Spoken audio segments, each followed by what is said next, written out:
Hello, friends. This is Dave Hurwitz, executive editor at ClassicsToday.com, with a wonderful reissue. Oh, my goodness. I am so excited. Eloquence, Australian Eloquence, and my head's getting chopped off. There we go. Australian Eloquence has re-released Deryck Cooke's analysis of Wagner's Ring. Remember this? I mean,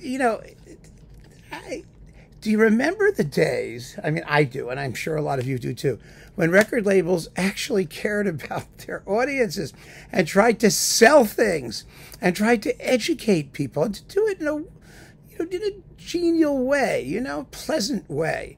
There was so much of that going on. I mean, there was Bernstein and the Young People's Concerts, and even Leopold Stokowski had little analyses appended to his Brahms symphonies, for example, Philadelphia, when they were on 78s. If you had an extra record side, maybe the conductor would talk a little back in the 4-minute side playing days.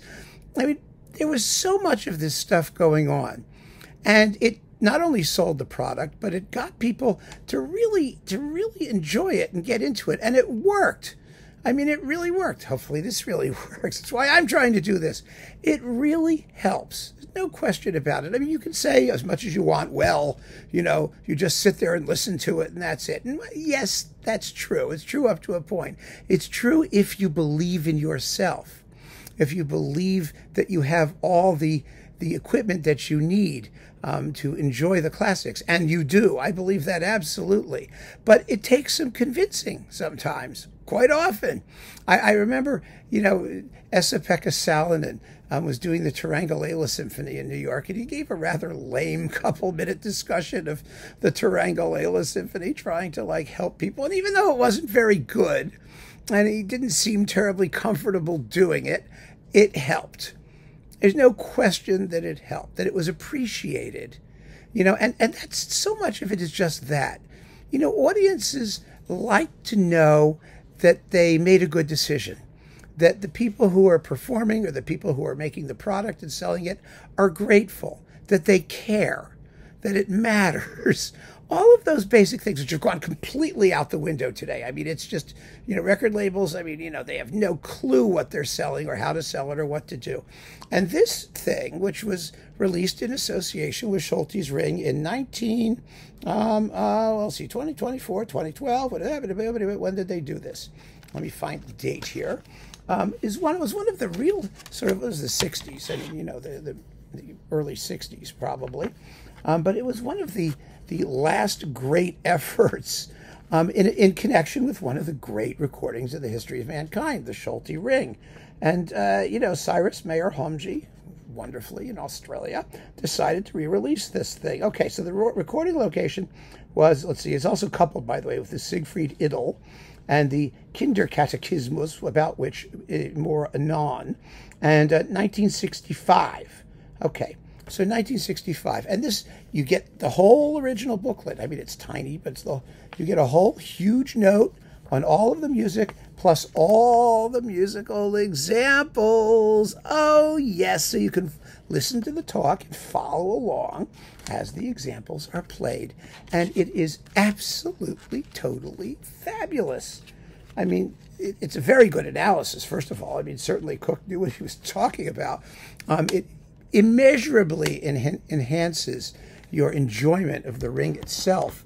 Now, you may recall that when Das Rheingold was originally released, it had on the side with the libretto which leitmotifs were being played, leitmotifs, whatever they're called, which little theme tune, as Anna Russell would call it, a theme song, was being played as the music was being sung, which was also very helpful, but they gave that up after Das Rheingold.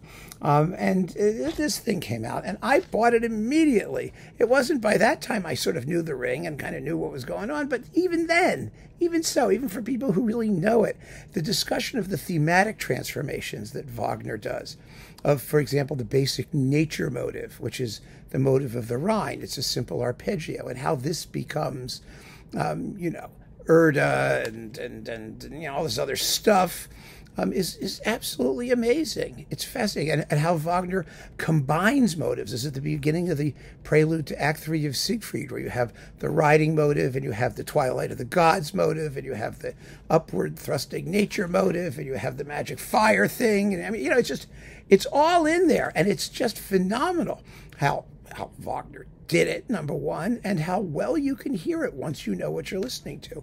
So you should grab this, even if you think you know the Ring by heart, and if you haven't heard it, it's wonderful. Now, you also get, with this, the Siegfried Idyll, the Solti and the Vienna Philharmonic.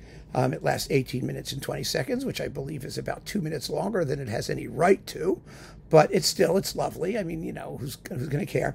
And the Kinderkatechismus. Now, what is that? The Kinderkatechismus is a cutesy little children's song that Wagner wrote for Cosima's birthday at Christmas, after he had just finished the Ring, and instead of celebrating, he got into a nasty argument with Cosima. They had a big fight, and so he decided to redeem himself by writing this 1:20 little sniglet that ends with the redemption through love theme. It was his way of apologizing to her, more or less. Presumably she was just enchanted, as she always was, by his transcendental genius, and they, whatever. I mean, the most revolting couple in the history of music, but that's okay.